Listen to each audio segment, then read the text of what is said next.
What's happening in Lake Tahoe? Well, after a day out on the beach or in the mountains or on the water, tune us in for the Tahoe Tonight Show. I say us because it's a jam-packed show full of interviews, people stopping by the studio, talking about events, businesses, 5, 8, and 11 o'clock.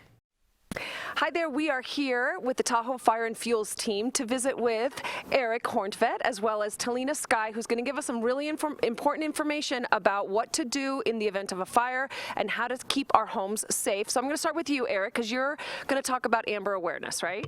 Yeah, that is correct. So embers are the leading cause of home ignition during a wildfire, and it's good to note that these embers can travel over a mile in front of the flaming front, so you're likely to see embers on your property prior to seeing fire on your property. So it's really a choice to, be keyed in on your roof as the #1 source of embers. These are coming from the sky, falling on your roof, hitting your siding, falling to the ground around your house. So really focusing on your roof, your siding, that first 5 feet around your house to really reduce the ignition potential from embers and single fire brands.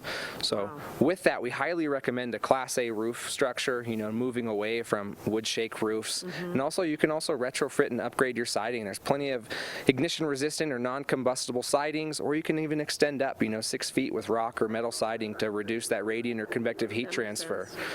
Also think about what you're storing on your deck and around your home as well. Our patio furniture with polyester cushions are readily ignite with a single ember, as well as just that little accumulation or pocket of pine needles that you didn't catch underneath the siding of your home or right there in the corner of your deck. Those hard to reach spots are a perfect little catcher's mitt for an ember to land in, become established, and all of our homes here are pretty much completely wood construction. So those small sources can be a travesty for your home. So no doubt about it. All right, so Talina, I'm going to ask you now, if I am a homeowner and I'm concerned about what I need to do to keep my home safe, you're going to walk me through some of the steps that I would look for in regards to the defensible space? Yeah, so we're really looking at several things. We're starting within those first 5 feet of the home, kind of like what Eric mentioned, really looking out for needles and any other seasonal fall, vegetation, and even wood piles. A lot of homeowners have wood piles right up on their decks and by their homes. So we're asking that they be covered with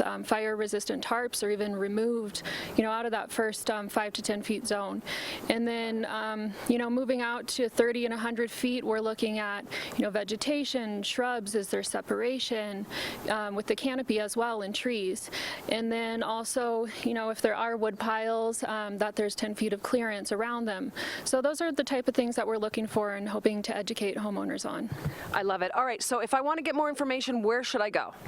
So the great place to go is TahoeLivingWithFire.com. You can see great resources like we have here, Ember Awareness Guide or our Fire Adapted Communities Guide.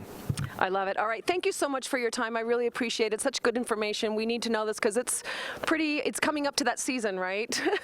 All right, now back to you in the studio.